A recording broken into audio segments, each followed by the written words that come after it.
आषाढी एकादशी निमित्त नेताजी सुभाषचंद्र बोस सेनेचे संस्थापक अध्यक्ष रतन लांडगे यांनी सहपरिवार सोबत घेतले आनंद स्वामींचे दर्शन। जुना जालना शनी मंदिर येथील छोटे पंढरपूर समजले जाणारे आनंद स्वामी मंदिरात नेताजी सुभाषचंद्र बोस सेनेचे संस्थापक अध्यक्ष रतन लांडगे यांनी सहपरिवार सोबत आज दर्शन घेतले असून जालनासह पंचक्रोशीतील नागरिक मोठ्या संख्येने आनंद स्वामी यात्रेमध्ये सहभागी होतात।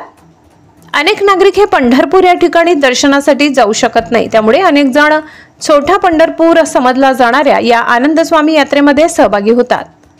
नेताजी सुभाषचंद्र बोस सेनेचे अध्यक्ष रतन लांडगे यांनी देखील आज या छोटा पंढरपूर समजल्या जाणाऱ्या आनंद स्वामी यात्रेमध्ये जाऊन सपरिवार दर्शन घेतले। नागरिकांसाठी सुख समृद्धीची प्रार्थना केली असून यावेळी सर्व नागरिकांना त्यांनी आषाढी एकादशीच्या शुभेच्छा दिल्या। यावेळी नेताजी सुभाषचंद्र बोस सेनेचे अध्यक्ष रतन आसाराम लांडगे यांच्या पत्नी राधाताई रतन लांडगे, नेहा लांडगे, प्रियंका लांडगे, विष्णू लांडगे, अर्जुन लांडगे, विष्णू जाधव आदींनी दर्शन घेतले।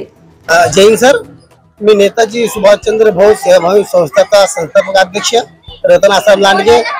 आज आमचे सर्व कुटुंब, माझा परिवार, लांडगे परिवार, माझे मित्रमंडळी, आज आम्ही आषाढी एकादशीचे आनंद स्वामी यांचे आम्ही दर्शन घेतले। दर्शन घेऊन आम्ही देवाला मागणी मागितली की सर्व जनतेला शुभकामनाए, त्यांना आनंद मंदिर राहो, त्यांचे दिवस चांगले जाओ, त्यांना यश मिळो अशी मी देवाला मागणी मागितली।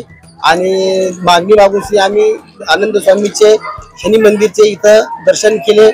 लांडगे परिवाराने आम्ही सगळेजणी आशीर्वाद मागितला। आज देवाला प्रार्थना केली।